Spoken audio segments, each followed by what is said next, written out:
Our first reading comes from the book of Matthew, the 26th chapter.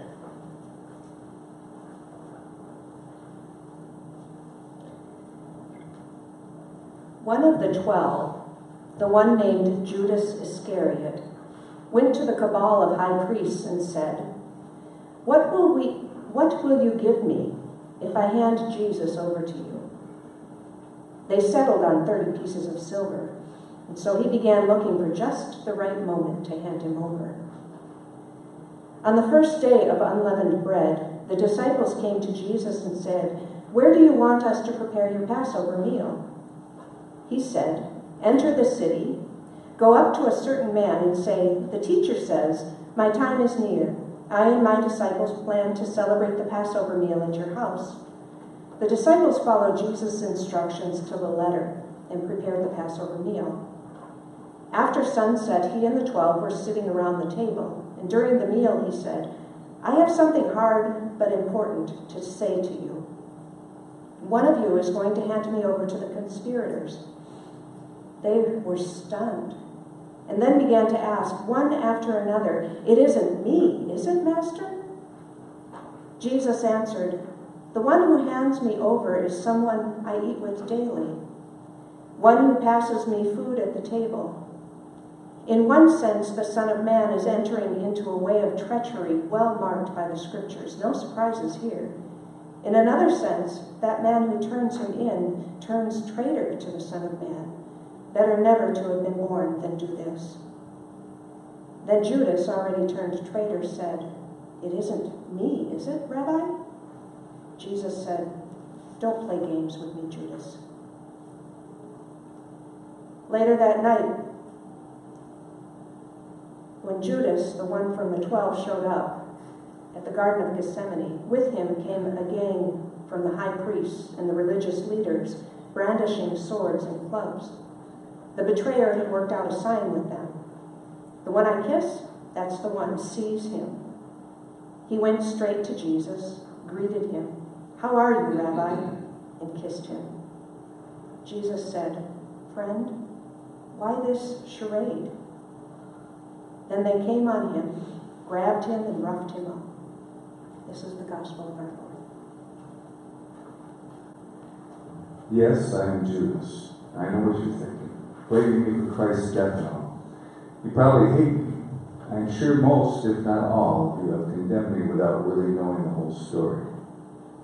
You are right. I am not a nice man. I did a few things I'm ashamed of, such as taking money from the common purse we kept at Jesus' followers. But I didn't think what I did was wrong. Truth is, I felt that Jesus was getting out of hand. It was getting to be too much. I didn't know what to think. Perhaps it was greed. After all, I noticed that money didn't seem to matter to him, so I guess I didn't feel that there was anything wrong with taking a bit here and there from the group's savings. But then when some expensive perfume was rubbed on him by that woman, to me she was the real criminal, treating him like some sort of god. Well, I honestly don't know what led me to the actions I then took. You know how sometimes people say, "That's just not like me." I guess that's a lie. I wouldn't have done it if it wasn't like me. Well, you know what I did? I'm the one who betrayed Christ. I sold his blood for 30 pieces of silver, and I'm the most reviled human in history. Using my name today is associated with an insult.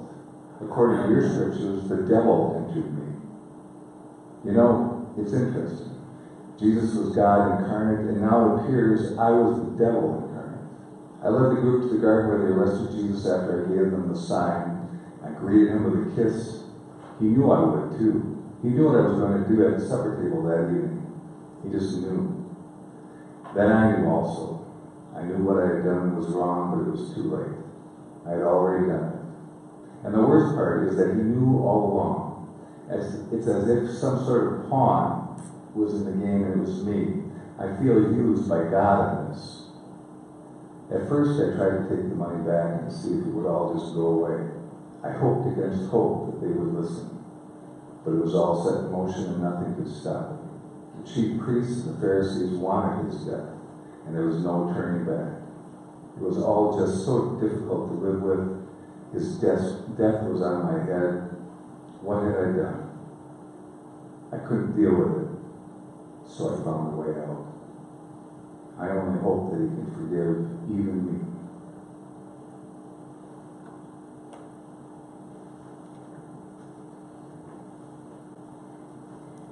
And a reading from the 23rd chapter of the book of Luke. 2 others, both criminals, were taken along with him for execution. When they got to the place called Skull Hill, they crucified him along with the criminals, one on his right and the other on his left. Jesus prayed, "Father, forgive them. They don't know what they're doing." Dividing up his clothes, they threw dice for them. The people stood there staring at Jesus, and the ringleaders made faces taunting. "He saved others, let him save himself, the Messiah of God. Ha! The chosen, ha!" The soldiers also came up and poked fun at him, making a game of it. They toasted him with sour wine. "So you're the king of the Jews. Save yourself." Printed over him was a sign, "This is the king of the Jews." One of the criminals hanging alongside him cursed him. "Some Messiah you are. Save yourself, save us." But the other one made him shut up. "Have you no fear of God? You're getting the same as him. We deserve this, but not him. He did nothing to deserve this."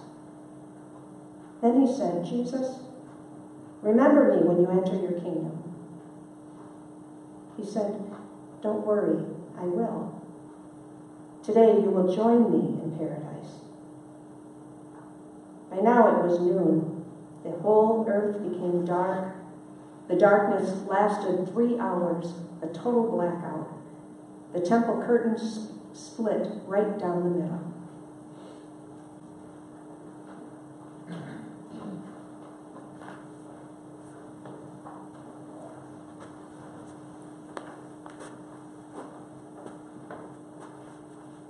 How could I have been so stupid? My life was coming to an end, all for a moment of self-indulgence and greed. Yet I was guilty and I was sentenced to death. How many people in my life I had let down. Nothing could prolong this kind of ending with more pain and suffering than a Roman crucifixion. I remember before I was arrested, seeing people who suffered my fate, hanging on crosses as onlookers walked by, trying not to gaze upon their dying faces. Sometimes these executions would be happening in succession for weeks at a time. Ultimately, it's suffocation that robs a person hanging on the cross of his life, but not before he's experienced great pain from the nails and from the weight of his whole body pulling at his wrists. So there I was, having been caught, convicted, and now nailed to a cross, my worst nightmare. Did I mention how painful it was? And such conditions really put a person into an interesting state of mind. It's hard to be proud and brave when you're hanging there with that searing pain, feeling like your body will tear in two, the struggling to get a breath, the life fading from the body. I realized that I deserved what was happening, and why was I stupid for what I had done? Then I was interrupted by the other one, who was yelling at this guy who was between us. I'd never seen him before, but I'd heard plenty about him. You see, I wasn't sure why the Romans had put him on a cross too. His name was Jesus, a carpenter's son from Nazareth. I'd heard all about the fantastic powers he had. That's what the other guy was appealing to, since he thought maybe Jesus could use those powers to save us all. I don't know if it was the pain causing my great irritation or what, but man, I'd had it with this other guy. So I fired back, "Leave him alone. Don't you fear God? We're getting what we deserve, but he's done nothing wrong." I knew the error of my ways, and I knew that Jesus was being punished for nothing. Why couldn't the others see this? How could the Romans do this to one who was sent from God? All I know now is that he gave me a second chance even though I didn't deserve it. His promise to me was real. Today you shall be with me in paradise. Jesus cared more for me there on the cross than he did for his own well-being. And that moment there on the cross made up for the mess that was the rest of my life. Whatever you do, though, don't be like me. Don't let your arrogance blind you and hide the face of God from you. Don't wait like I did to find that God's will is more important than your own. Don't wait another moment to ask to be remembered.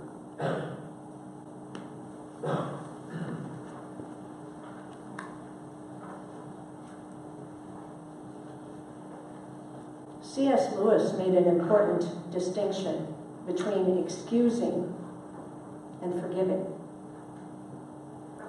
If somebody bumps me and makes me drop my books, I can excuse that. It didn't hurt me much and it wasn't intended. But if a person does something to injure me or my family, and the hurt will go on hurting for years, I can't excuse it. It's at that point that I only have a couple options: forgiveness or not forgiving. Forgiveness is defined as the conscious, deliberate decision to release feelings of resentment or vengeance toward a person or group who has harmed you, regardless of whether they actually deserve your forgiveness. The conscious, deliberate decision. Oftentimes forgiveness does not feel like a decision to me. Oftentimes when we think about things like love or forgiveness or compassion, we think of them as emotions. We think that we have to feel them before we can do them. But God takes these things out of the realm of emotion and puts them in the realm of choice. We choose to love, even when the one we are choosing to love may not be very lovable. We choose to forgive, even though the one we choose to forgive isn't sorry. You see, forgiveness is not reconciliation. It doesn't mean that you forgive someone and you somehow make it magically go away from your brain and you go on as if nothing has ever happened. Forgiveness is a decision for you to let go of resentment or that desire for revenge and let it go so that you can move forward without carrying that baggage. It sounds simple enough, but forgiveness isn't easy. Just ask God.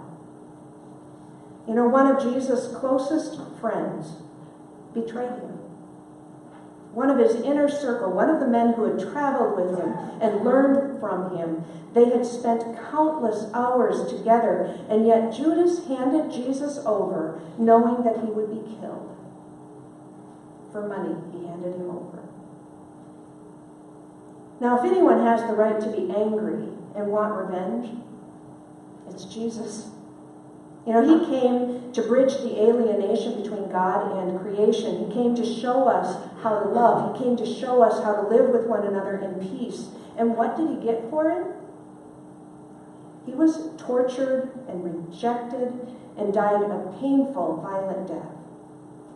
And yet, while even in the midst of that pain and that torture, he begged God to forgive. He turned to the thief beside him and forgave. The question has been asked if Jesus forgave Judas. And I have no doubt that he did. Because that's what God does. And that's what God asks us to do. Resentment and anger can poison our lives. It can poison our hearts, and it can steal our future happiness when we carry it with us into the future. Forgiveness, on the other hand, it allows you to recognize the pain that you have suffered without letting it define you, without letting it determine what your future is going to be like. A new start without the burdens of the past. A second chance, as our thief said. Father, forgive them. And help them, Lord. Help them to choose forgiveness.